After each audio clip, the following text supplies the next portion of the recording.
Assalamualaikum and good morning. My name is Dr. Amirul Amzar. I'm a family medicine specialist from the Department of Primary Care Medicine, UM. It is my pleasure today to introduce our speaker, Dr. Yeoh currently gazetting as a family medicine specialist and a valued addition to our department. I've known him since 2020 from his early days as medical officers through his FMS training and now as a colleague in RUCA. What stands out is not just his clinical competence, but also his calm and grounded presence. He also has a way of making people feel heard and safe, something deeply important in healthcare. He has also a strong interest in work-life balance, positive workplace culture, and mindful clinical practice, with a particular interest in MBSR, mindfulness-based stress reduction. In a time where burnout is increasingly common nowadays, Dr. Yeoh brings a practical and human approach to this conversation. Without further ado, I invite Dr. Yeoh to deliver his talk, Is My Staff Burnout and What to Do? The floor is yours, Dr. Yeoh. Thank you very much, Dr. Amirul, for introducing me despite your sore throat. So, good morning, everyone. My name is Yeoh. I'm one of the gazetting family medicine specialists in PPUM. So, without further ado, we can go straight into it. I know everyone's got a busy schedule. Hope everyone's had their breakfast. So, let's start with imagining a scenario. So, this is have you met this person before? You have a staff, a postgraduate trainee, your colleague, Dr. X, age 33. You often hear the other staff say that this doctor very rude with patients, or if he's not rude, he will be talking about patients negatively behind their backs. And when you talk to this Dr. X, they speak to him, he says, he's very tired. He says, work is very stressful. He's not coping. He doesn't feel accomplished at work. So try to imagine someone like this around your circle of acquaintances or friends, and then we'll bring that to the topic today, lah. So why this matters to leaders? Because as head of units and senior clinicians, we often ask ourselves: Is this burnout? Is it? Is he depressed, or is he stressed, or is this simply part of the job? Like he's expected to be tired. Or is this, doctor's seal of patience? Is this compassion fatigue? So the answer matters because the intervention depends on the diagnosis. So let's have a clear definition of burnout. So we're going pretty fast here. But, I've got a number of slides to cover. So burnout is a work-related syndrome. It's characterized by three things, according to Maslach, who has done a lot of studies on burnout. And many versions of this Maslach inventory definition has come up. So that you can see multiple slashes there. So emotional exhaustion is a core feature. The person feels emotionally drained, used up, frustrated, stressed. Second feature is depersonalization. This is the initial term. Then they change it to cynicism in edition 3, and then disengagement to cater to a wider population. This burnout initially was mainly focused on healthcare professionals, so depersonalization. So later it's called disengagement with the work you're doing. So it basically features things like treating patients like impersonal objects, like numbers. You're careless towards patients, and you don't really care what happens to some patients, and you're emotionally hardened. The third feature is low efficacy, to put it simply. You feel ineffective at dealing with patients. You're unable to deal with emotional problems calmly. You cannot create a relaxed atmosphere, and you feel exhausted after working closely with patients. So to contrast burnout with what burnout is not. So firstly, depression. Depression is a pervasive low mood, regardless of work or not work, featured by negative cognitive biases like all or none thinking, catastrophizing, and it's actually a DSM-5 diagnosis that you can make using a checklist approach, but the overall picture is better. But just to say that there is a checklist that tells you how many criteria you need to call this person depression, what is the minimum duration needed. So it's a bit different from burnout, and because burnout is a work-related syndrome, you see. Number two, stress. Stress is defined by Lazarus et al. 1984 as a response to demands exceeding resources. So to put it more specific, it would be an appraisal that the demands is exceeding resources. So to put it in that light, we'll look at the burnout model in a while. So I would say that burnout is a type of stress. It's a subtype of stress. But we'll look at the burnout model in a while to see if you agree with me. The third is this compassion fatigue. So now the word compassion fatigue has been in our industry for a long time, but it is coming, new light is being shined on it to show that this is a misnomer. This is a misleading term. As you can see on the two screenshots on the right there, compassion fatigue is a misnomer. How compassion can increase quality of life. So it sounds like compassion is actually a good thing, and compassion does not fatigue. We'll circle back to this later on. So because I want you to understand the differences in this. So clear distinction prevents inappropriate responses, you know? Right. So how big is the problem internationally? So a systematic review of 182 studies involving 109,000 physicians in 45 countries published between 1991 and 2018 found that the burnout prevalence ranged from 0 to 80.5%. So you can see it's a very wide range here, right? So this begs the question, what's the problem locally in Faculty of Medicine? So my senior, Prof. Amani, some of you might know her, guided by Prof. Nick Sharina, our previous HOD. A cross-section. So this is a cross-sectional study among all clinical postgraduate trainees from 17 specialties in the Faculty of Medicine, University of Malaya, from September 2011 until November 2011. So an inventory that they use is the abbreviated MESLAC Burnout Inventory Questionnaire, where burnout is defined as emotional exhaustion, scoring 13 or more, cynicism, scoring 13 or more, or efficacy, scoring 6 or less. They also use the DAS-21 questionnaire, and depressed, anxiety, or stress were defined as moderate or worse on the DAS-21 scale. The independent variables they used include social demographic, clinical specialty, study factors, whether they've ever failed exams, for example, and work factors, number of on-calls per month, or distance commuting to work. So what did they find? So the response rate was around 50%. And the burnout prevalence among postgraduate trainees at that time in that cohort was found to be 29.9%, so about 30%, about 1 in 3 almost. So the prevalence of depression was 24.3%, anxiety 33%, and stress 17%. So it seems like a higher proportion of trainees in the surgical-based specialty were burnout. We'll drill down to this data in the next few slides compared to non-surgical specialty, but the difference was not statistically significant. And in terms of predictors, depression, stress, and clinical specialty were significant factors of burnout among postgraduate trainees, but not social demographic study nor work factors in this study.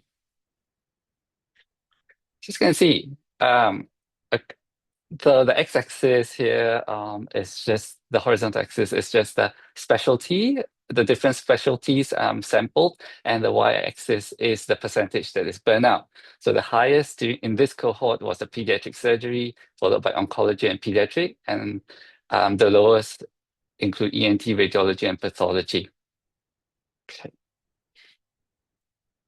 Now, in terms of their DAS scores, depression, anxiety, and stress, these are the 3 slides coming up here.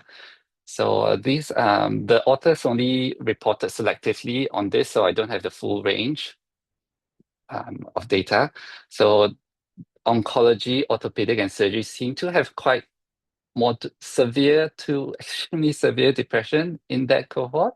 And ENT, radiology, and psychiatry seem to be doing better in terms of depression. Next is on anxiety. Again, oncology is up there, along with internal medicine and ophthalmology, and ENT, pathology, and psychiatry have lower anxiety levels overall. And this is for stress. Again, oncology is up there, and pediatric coming up again, ophthalmology, and on the lower end of stress, we have ENT, pathology, and radiology.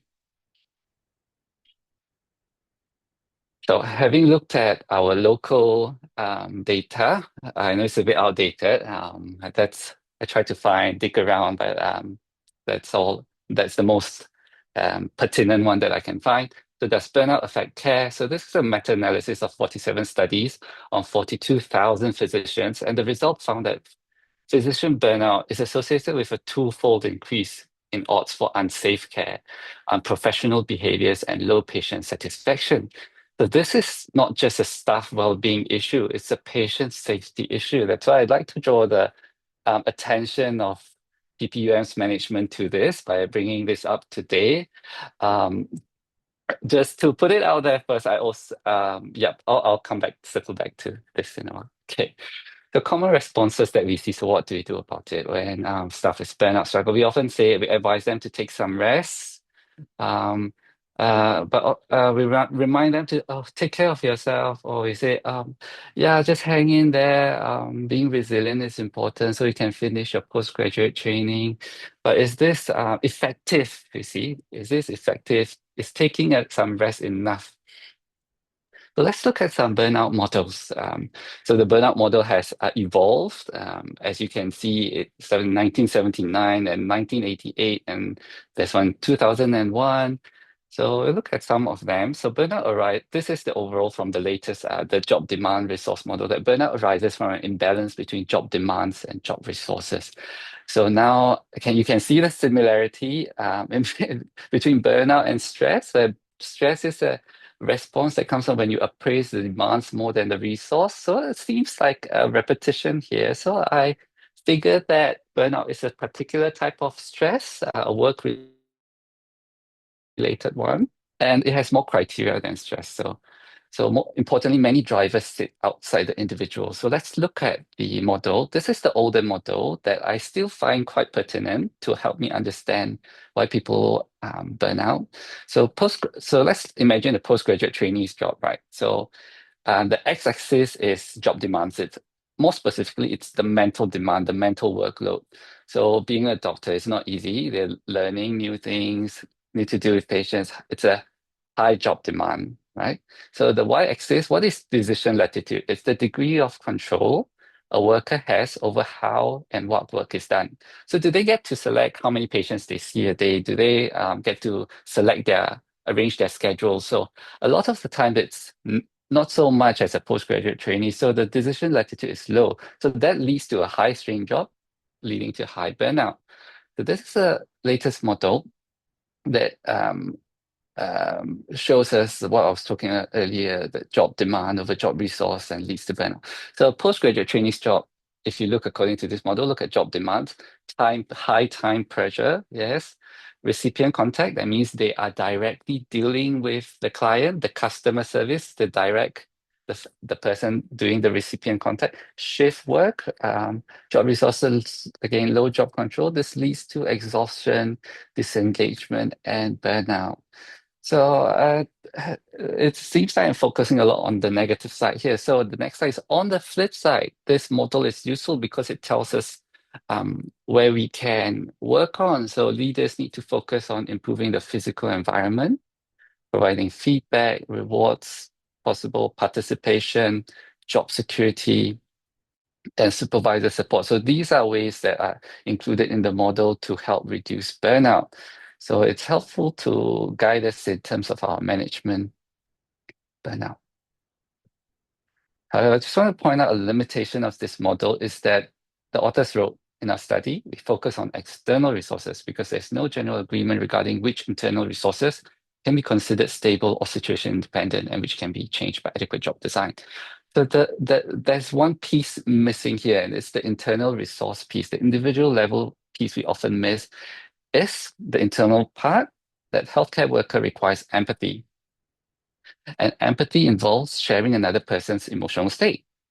And repeated exposure to the suffering of others can lead to a state called empathic distress, which is a self-centered, aversive, meaning I don't like this, disengagement, cynicism, you can see, reaction to the perceived distress of others. So we are kind of circling back to the topic of compassion fatigue being a misnomer here, okay? So there is evidence for empathic distress so this is a meta-analysis of 9 functional MRI studies, along with patient reports. Sorry, there's a spelling error here. When you witness a person suffering, your brain lights up in several key spots shown in the blue, the anterior insula and the anterior middle cingulate cortex. I know. And the more these specific areas of your brain light up, the participants reported they have more negative feelings the worse you feel. So, however, empathy can lead to compassion instead. So, compassion is an other-oriented emotional response characterized by feelings of love or warmth and a strong motivation to help without the debilitating effects of personal emotional flooding. So often people say empathic distress is where you feel, where your empathy, the patient suffering has come to you, whereas in compassion, the patient suffering remains as theirs and you're trying, and a feeling of love or warmth arises in you for you to help them. So the suffering stays in the patient, you don't bring them over. So so is there any evidence for this? This looks like a theoretical framework, if you want to call it. So, but is there any evidence for this? So there actually is. This is a controlled experimental design among people with no meditation experience. And the outcomes measured include their brain activity using functional MRI while they were watching videos of people suffering, and they reported how they felt. And the comparative groups are people given compassion training versus a memory control group. So compassion training compared to a memory control group increased self-reported positive effect while watching the videos of people suffering. And that means they feel better with compassion training. They have more positive emotions. And the compassion training activated a compassion network shown in red. And the highlight point, it's different from the empathic distress parts that light up, the blue ones, the AI and the AMCC. The compassion training light up a different network. And compassion training allows you to remain positive when facing suffering, whereas pure empathy can lead to empathic distress. So, what does this mean, So it's important to note there is evidence of neuroplasticity in this. What does this mean? So this is a sequential study, again, with people with no meditation experience. Again, they measured brain activity of people using functional MRI while watching videos of people suffering, and they reported how they felt. So this is a two-stage intervention. Initially, it's empathy training, which probably is going to increase your empathic distress without compassion training, empathy training alone, compared with memory control. Then the same group of participants then underwent a compassion training. And again, the comparison group is the memory control. So you can see x-axis is the timeline. So to summarize this finding, the finding showed that empathy training increased negative effect like we imagined. There was more pain, more negative emotions, and activated the brain networks shown in blue like we anticipated, the AI and the AMCC. Subsequent compassion training reversed this negative emotional effect and activated different brain networks shown in red. So the highlight here is that empathic distress can be reversed by compassion training. But then why is this a game changer? It shows that compassion can be trained, and the training reverses negative effect, counteracts empathic distress, and we hope it can help with burnout. So these are learned skills, not personality traits.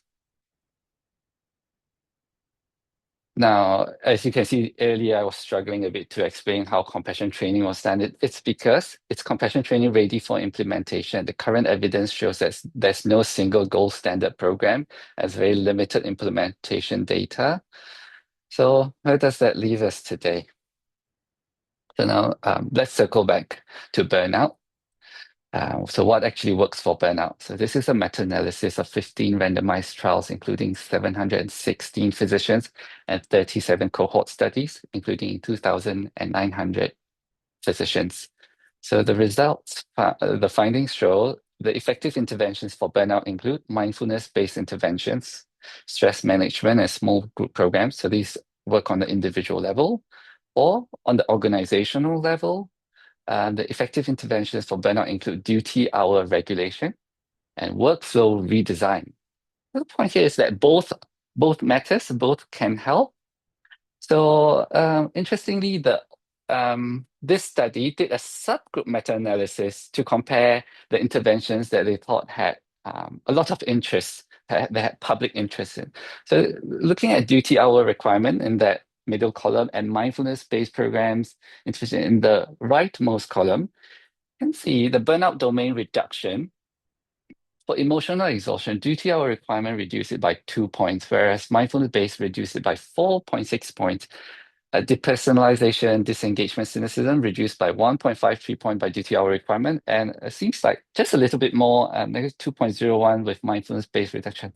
So I guess the authors didn't do a direct comparison, but as you can see, it's mindfulness-based programs might not be inferior to duty hour changes, see? So it's quite an effective, okay, it's one of the proven effective interventions for burnout, lah, if you like. So I just want to say before I forget that I submitted a request to Jabatan Kuasa Mesyuarat Jabatan Kuasa Latihan A because I want to become a trainer in mindfulness programs, and I hope they approve it. I hope someone's watching and will in the Mesyuarat Jabatan Kuasa. So hope this helps my application to get me sponsored for this to learn how to do this for PPUM. Okay, so mindfulness. So why this keeps coming up, right? So across multiple systematic reviews, mindfulness reduces emotional exhaustion, reduces depersonalization, cynicism, it improves stress, anxiety, and depression, and evidence is strongest among physicians. And it is not relaxation, it's a cognitive skill, right? So I'm not certified to provide mindfulness training by any board yet, so just leave it at that. So now, almost coming to the end of our presentation here is that burnout requires shared responsibility. So given that some things are not within our power, some things are within our power while others are not. So while organizations can control the systems and demands, individuals can train attention and emotional regulation. So burnout requires shared responsibility. So coming back to our colleague, Dr. X, if can bring your imagination back to your colleague there. Practical implications for leaders. So when a staff member is burnt out or struggles, do not default to warnings or punishment. Clarify if this is burnout, if the person's exhausted, disengaged with patients, have low efficacy. And then if possible, address job workload, like such as improve the physical environment. If it's within your power, reduce time pressure, provide job resources where possible, such as personal feedback, rewards, participation, and supervisor support, and offer evidence-based individual supports like mindfulness. So this is leadership, not indulgence. The key take-home message here, that burnout is an occupational syndrome. It affects patient safety and professionalism, and empathic distress is a hidden driver. And mindfulness has the strongest individual level evidence, and organizational change remains essential despite that. So thank you for listening. That about does it from that's all I have actually. Thank you, Dr. Yeoh, for your detailed explanation on burnout and how to handle it. Dr. Yeoh, we do have some question here. So let's start with the first one from Dr. Mazia Ahmad Rusli. Based on the report that you showed just now, which country reported 0% burnout in that review? Okay, I'm really sorry. I don't remember the details of the paper, but the paper is there. If you'd like to email me, I can look it up and let you know, or you can also find the answer in the paper. Okay, perhaps Dr. Sorry, Yeoh I can't can drop remember. your email later on the chat box for others who wants to connect with you Yeah, in this. yeah, All right. dropping it. Thanks, Yeoh. There's another Yeah. question here. From Dr. Saha Fatima, was there any follow-up study or intervention after the UMMC burnout exploratory study in 2011 as it reported significant levels of stress and burnout? Any current measures being taken for reducing burnout in UMMC? Which also ties with question from Prof. YK Chan. What proportion of our physicians are burnt out? Can you give us an estimate? So basically, what are the estimates of burnout and also any further study? Yep, any measure taken in UMMC? Okay, so the first question was about were there any measures done right after the study, right? So that was in 2011. So I'll just give you some context of the study. It was actually a master program by one of the postgraduate trainees who did a postgraduate training in family medicine, submitted a thesis, and then went back to KKM to serve. So at that point, she was not one of the staff here. She went back to KKM, and then she came back after that. So to my knowledge, I wasn't not aware of any follow-ups from that study. So then in terms of what are the current programs that are being done for burnout, I think what I know is mostly I'm not like as you can see, I'm just a gazetting family medicine specialist. I just came into this role very recently, and I've so far not been involved in any program that's on the higher level, so on the organizational level. So I am actually not in any of those committees. It's just a personal interest at this point. So I'm not aware of any, but from my emails that I get, I'm aware that Jabatan Counseling often sends out quite regular emails encouraging us to take care of ourselves and having counseling sessions. And so Jabatan Counseling, I think, is the one um, leading this, if correct me if I'm mistaken. And then there's the second question that say, what is the proportion of our physicians that are burnout currently? So again, the study was done very, very long time ago. I'm not sure if there's any current study. So just to circle back to what I was saying just now, Jabatan Counseling maybe, and I don't know if OSHI might have a role in this, occupational safety. So these might be the two departments, to my knowledge, that might have an interest at looking at this. But currently, I'm not involved in either of these departments. So sorry, I can't answer for them. Okay, thank you, Dr. Yeoh. So let's hope that Dr. Yeoh can get further networking to the involved departments. Any of you who wants to work together with Dr. Yeoh can drop him an email. And of course, we do have some programs targeting our junior doctors, the housemen especially, the HEARTS program under UMMC. And Dr. Yeoh is right, the Jabatan Psychology and Counselling are usually handling burnout cases in our hospital as well. Dr. Yeoh, just a little bit more question because we do have some time here. Dr. Jazlan, our colleague, asking, do you think AI will reduce or increase burnout because expectations may increase as well? Again, see, this is a question asking me to predict the future. Okay, so if you're forcing me to take a stance, if you ask me, I think AI will reduce burnout. That's just from a personal point of view, just because it simplifies a lot of the tasks.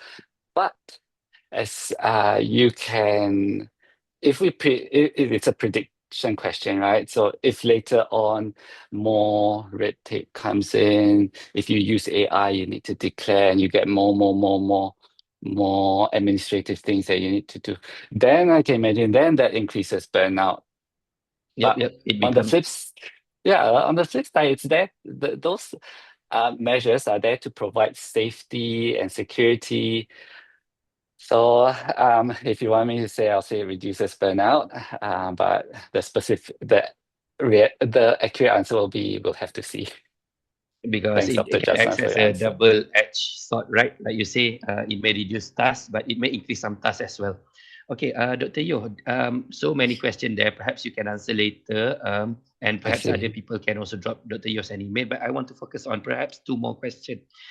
Prof. Ng is asking, can you explain the difference between empathy and compassion again? Give some examples. And another one, this is interesting. What has your department been doing to address burnout? Can it be replicated to other departments? So perhaps these two questions, after that we end. Okay, these two are really excellent questions. And before I answer them, I just want to thank all the people who are listening and actually posting questions. But because of time limitation, we couldn't come to them. Sorry about that.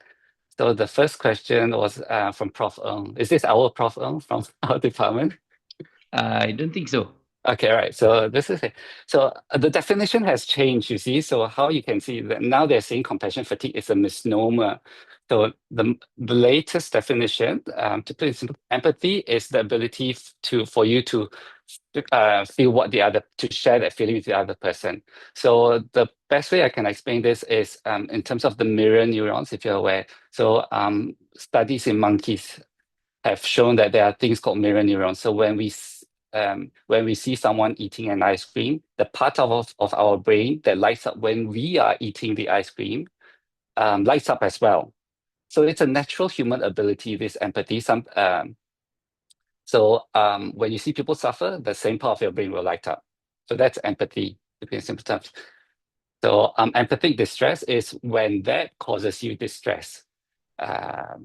Whereas compassion is when that happens, and then the response that comes up is um, often, okay, so compassion training is compassion studies often relies on the participants being asked to do this, to do this. So in this scenario, what would your friend advise you? What would your friend tell you?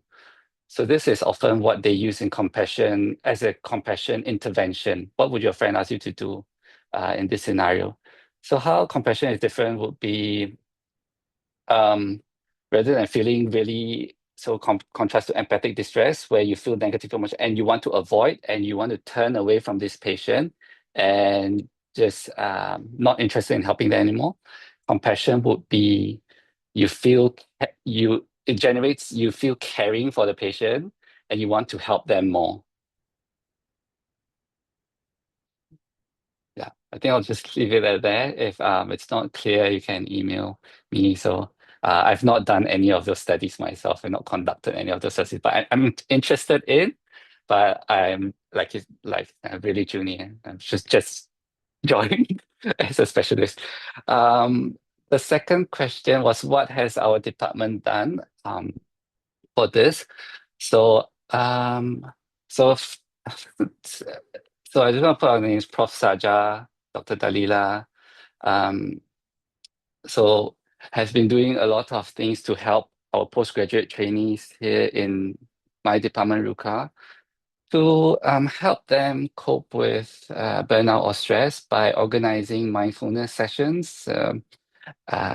So I think it started around March this year. It's about fortnightly, every 2 weeks, around 8 to 9 a.m. on a Wednesday morning or Tuesday morning. We see them, and it's a voluntary participatory session, so you can come if you want, and you don't have to come if you don't want to. And it's to teach them what we know about mindfulness and guide them through mindfulness sessions. And we also have supervisor support. So each of our postgraduate trainees are assigned to a supervisor that guides them from year 1 till year 4 through the whole program. And that's just some of the few that we mentioned. And just to put it out there, that Prof. Saja also runs mindfulness programs for undergrad students for the whole UM. It's an elective course. It's called Mind Your Mind program. And also, upon request, she also runs mindfulness program. I often help her with these, and we did one last year for staff in UM. Yeah, for UM staff, a 1-day program. Yeah, 8 to 5 sort of. So those are about the things that we are currently doing. Hopefully that answers.